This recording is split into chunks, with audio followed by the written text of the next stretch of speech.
Hello, everyone watching on YouTube and listening on Spotify. It's another episode of NRG Insights. And for those that don't know, this is just where we speak to influential people in the market, find out a little bit more about their business and kind of, as it says, insights into the market. We effectively lend, and this has been the vision from very early on in the business, right? 1 million and above secured against international residential real estate. Yeah. And we'll do that around the world and genuinely around the world. That's not just a kind of a nice tagline, right? We've lent in 19 different jurisdictions from one side of the planet to the other, and many places in between. So, it's been a real kind of interesting process to go through. We figured out why no one's done it. I was going to say, surely do you ever look at something and go, no one's done that, and then you go, oh, why? Like, it's a tough gig. Yeah, well, we know why now. So many different. Even like the legalities of it, surely is so much more complex than you can see why 240 people stick to that resi bridge. Yeah. In the UK. Mate. Well, I think it's interesting, right? You can so when you look at sort of setting up a business, I think you can look at it in a couple of different ways, especially as a lending business. So you can do what many people do, which is stick to the one jurisdiction and have a wide product range within that, right? There's nothing wrong with that. Yeah. And some people do that exceptionally well. If you want to do what we've done, which is kind of fairly narrow product range, helping a specific type of borrower with a specific type of asset and all this type of stuff, like how do you build in that scalability, right? So for us, the answer has been, again, from very early on, that our focus and the scalability has been understanding that top 1% of clients, right? We work with them day in, day out. We know what they want. We know what they like. Yeah. So we've really concentrated on being like the sort of the scalable business part of our business, if you like, is that real deep core understanding of kind of high net worth private clients who are looking to kind of use us in many different ways against many different types of assets. Yeah. So, because you're right, because the complexity in structuring in, the sort of the enforcement, every country's got different enforcement rules, the regulatory frameworks, all of these kinds of things, that's a deep piece of work on every transaction we do. Yeah. So the one bit that we can kind of transfer that intellectual property, if you like, from deal to deal is that deep understanding of high net worth individuals, no matter where they've been. And in regards to that, about obviously we speak to a lot of brokers who, some people think they work with high net worth clients, right? I think, and some people just do big mortgages. Like, if you're in the city, you work on big mortgages. It's not like, but actually what is it that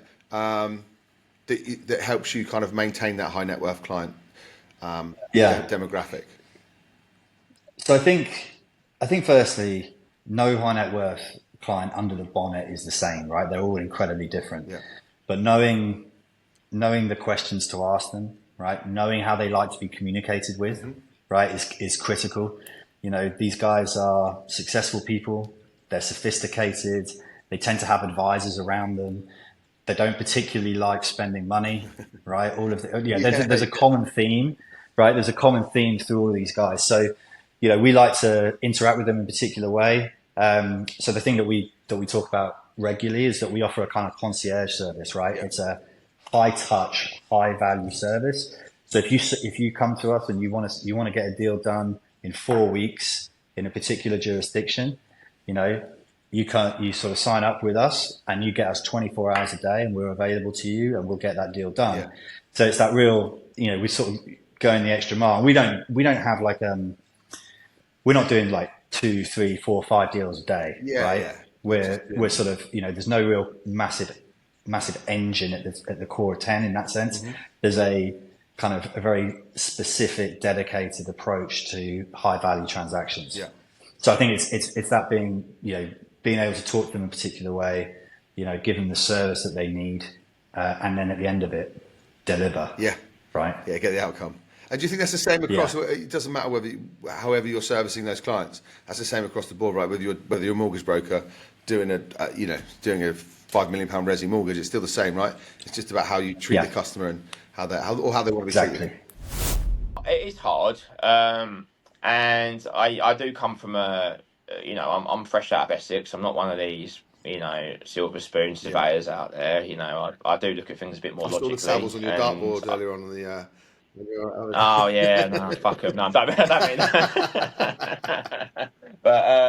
No, but I look up to those guys, Yeah, yeah. mate. Like I was with one of my biggest rivals yesterday, just having a chat, and I was like, look, mate, I really look up to what you guys do. Like who the hell do I think I am trying to compete with you that's been But why going for not? 10 years? And there's like, I know, but they said to me, it's like, it's weird that you say you look up to us because we talk about you all the time Do in the you office. do you And think I'm that like, like you're a bit of a thorn in the side of like the traditional, suited, booted? I'm not going to use the right terminology now, but you know what I mean. The old boy club. Do you think it's like a bit of a? yeah, If I they're talking about think it, it's a so, good mate. thing, I right? mean, yeah, I like to be a little form. I want to get on with them, mate. I've never had a fight in my life, mate. Like, I'm so tranquil, but you do have to make, when you've got a limited budget at the start and you don't have the experience that all these other guys have, and you don't have the money that all the other guys have. How on earth do you kind Compete, of yeah. get in front of people? And you do that by making a name for yourself, putting yourself out there, and of course you're going to get some haters out there. But people only really hate on people that are doing things that they're too scared Yeah, to do yeah. themselves.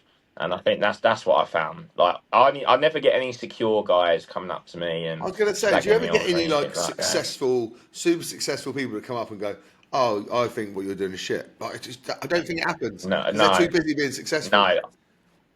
I never get that, mate. The only thing I get is like, I don't know how you do it. It's not for me, but you're also obviously working, and that's probably as dig as it's going to get from Yeah, yeah. someone. And that's a genuine But thing I've as well, tended to right? Because found, it is mate. tough.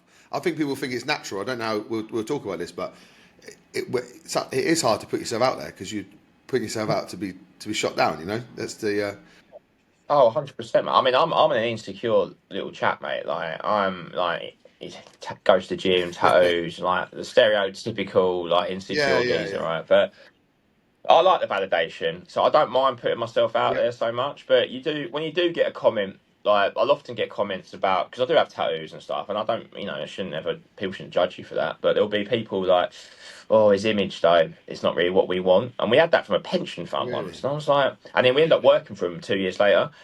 And I think it's just trying I'd to like to think change, that because I is. think I like to think that sometimes, is changing as well, right?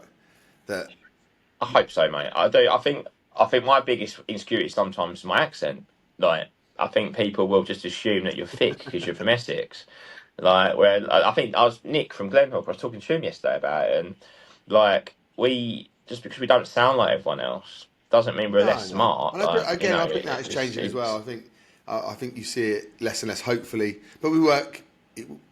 We still work in that city, right, where it's it's yeah. posh voices and big knots and ties and stuff.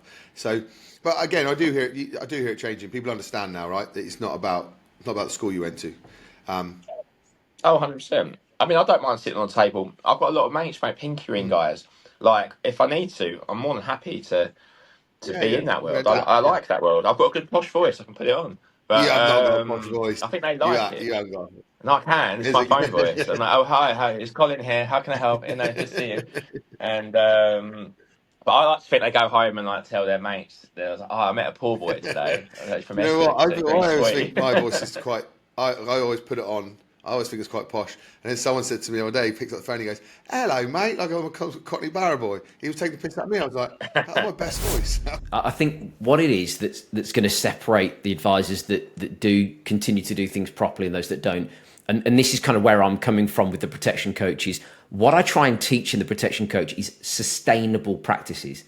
So there's no point in going in and having a really great sales presentation and going, oh, I like the sound of that, if what you're teaching these people cannot be replicated and consistently sustained, right? So everything I talk about, like I talk about the embedded advice process and how and when to bring it up in the language, is all because I know those are things that most brokers will happily adopt into their processes and change forever. Which Well, that's what I was going to say. But where it's not two separate conversations, you can't really drop it out. You can't be lazy and drop it out because, like you say, it's embedded in. So it's different There when you you go. just when you've double parked it. It's easy to not do it, but actually, like you say, you're not going to just. There's 3 lines you've been using for the last 2 years, and you're not going to say them anymore because you're doing all right. Do you know what I mean? Exactly. It's always going to be part of your process again, isn't it? But that's smart. And when people see the success from it as well, it's very hard to double back and not do it. You know, because a lot of brokers I work with, they see significant, and I mean significant increases in what they earn because protection is very lucrative. In fact, I've got one guy and he was earning so much additional revenue from the protection that to avoid the whole even concern around clawback, he's just putting it all on the drip. You know, that is a genuinely sustainable thing to do if you're just literally doubling or trebling your income. And then you can build up these nice protected income sources, you know, passive income sources that you can rely on. And I just think this is... We had this conversation the other day about the drip. The drip's amazing, right, for if you've got deep pockets or if it's not your major income, but it's perfect, isn't it? If you can bang out 4 years of quality advice, then you've all of a sudden got this amazing... Well, it's salary, isn't it? Salary on top of your salary. You know, what you can do is, for example, like, you know, if you learn how to increase your protection sales significantly. So, for example, all your mortgage cover, all your other ones, you know, all the things you know are givens, you can just put them into the into your normal indemnity commission model. And all the big ticket stuff, you can just kind of park into the non-indemnity, you can have it on the drip. And that way you've got these two different running sources. Because a lot of people, I recognise what you're saying, but like, it's almost impossible to go off the drug cold turkey straight into a non-indemnity model. It's like almost impossible because you're so used to earning so much. But I think the key there is drip feed it in, either do it and agree certain parts. There's different ways of doing it, but some advisors I coach to say, well, look, once you hit a certain premium threshold each month, put the rest on the drip, 50-50, or segment your products and go, well, look, we've got higher risk ones, higher premium ones, and lower risk ones, which we know are good, and just play them off against each other. So you've got a bit of short-term cash coming in, and then you've got the longer-term stuff that's just sitting there dripping in. And it's just there's different ways of doing it. But I just think brokers need to. Like you say, it's very hard to go. It's very hard to look at that long term once you've been getting the full whack all the time. But you won't believe how much more you'll make in the long run because you normally get 25 to 40% uplift on the non-indemnity. So it's not even that you're getting the same; you're getting more even. So this guy.